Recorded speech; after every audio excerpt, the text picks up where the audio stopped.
With thunderous engine roars and ear-splitting tire squeals,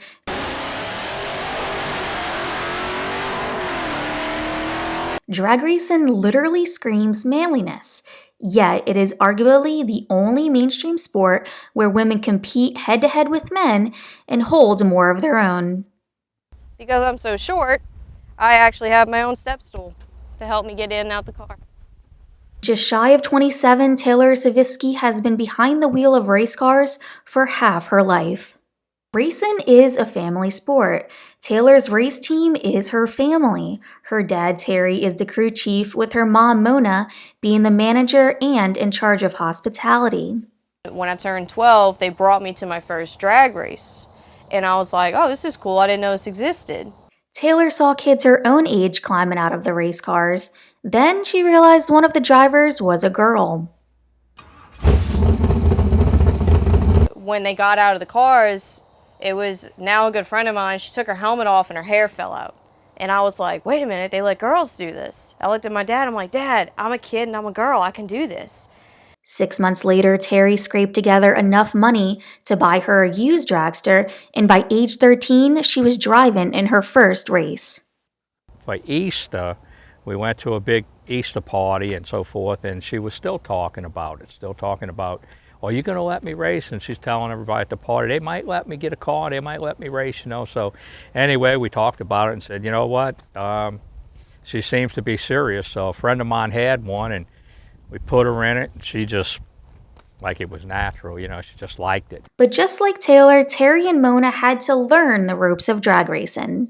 What's funny is my mom and dad have never actually drag raced. So it's kind of crazy we got into it. Being in a predominantly male sport has never stopped Taylar from competing, but that doesn't mean she hasn't experienced a bias over the years. I was running at this race in Gulfport Dragway, which is my home track, and it's called Ford versus Chevy. It's a big blowout race. And I drove the car up to the lanes, and this older gentleman comes up to me and says, oh, is this your brother's? Where is he at? And I was like, no, like, it's mine. And he was like, no, it's not.